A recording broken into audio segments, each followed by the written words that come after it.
Bonjour à tous, dans cette vidéo, on va regarder l'exercice 2 du contrôle de fondement des maths du 14 décembre.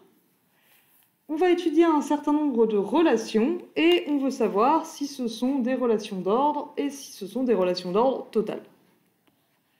Donc rappel, une relation d'ordre, c'est une relation qui a les trois propriétés suivantes.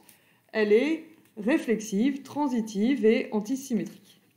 Donc pour chacune des relations qu'on vous propose, il faut savoir si cette relation est réflexive, transitive et antisymétrique.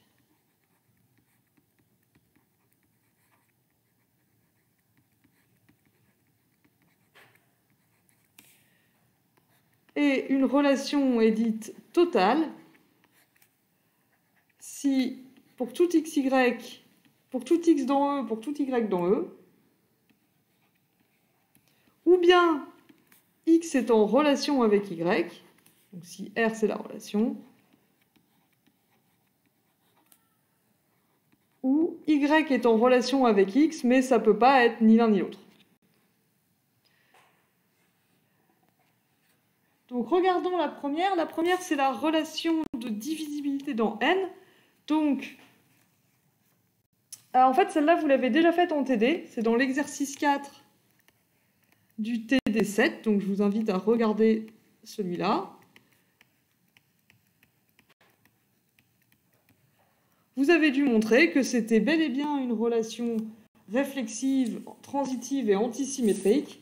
Donc, c'est bien une relation d'ordre sur l'ensemble des entiers, sur n étoiles.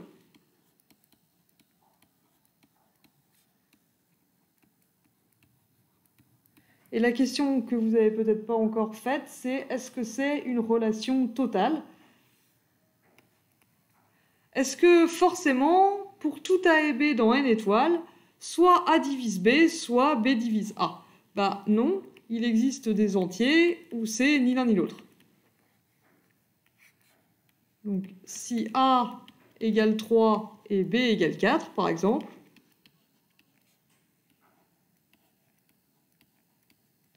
alors B ne divise pas A, 4 ne divise pas 3, et d'un autre côté, 3 ne divise pas 4 non plus.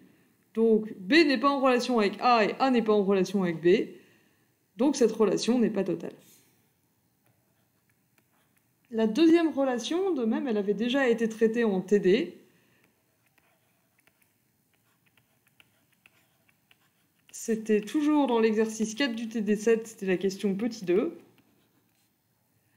Et vous avez dû obtenir à cette occasion que c'est bien une relation d'ordre sur P de E. Elle est réflexive, puisque pour tout sous-ensemble de E, A est inclus dans A.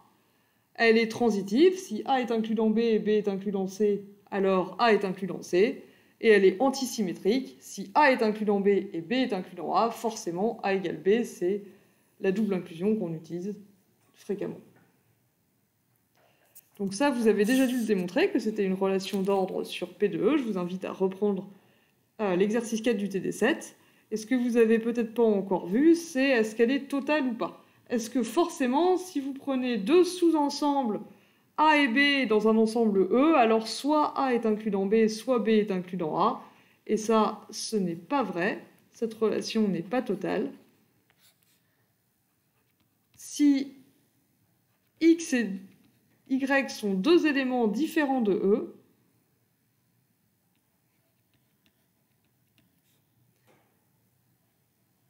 alors singleton X c'est un élément de P de E, singleton Y aussi.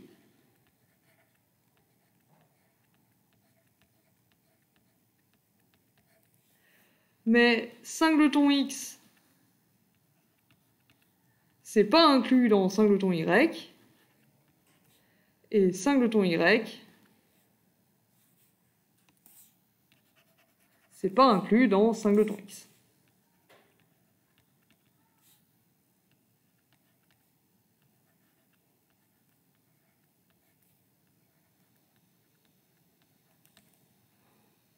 Donc x n'est pas en relation, singleton x n'est pas en relation avec singleton y, singleton y n'est pas en relation avec singleton x.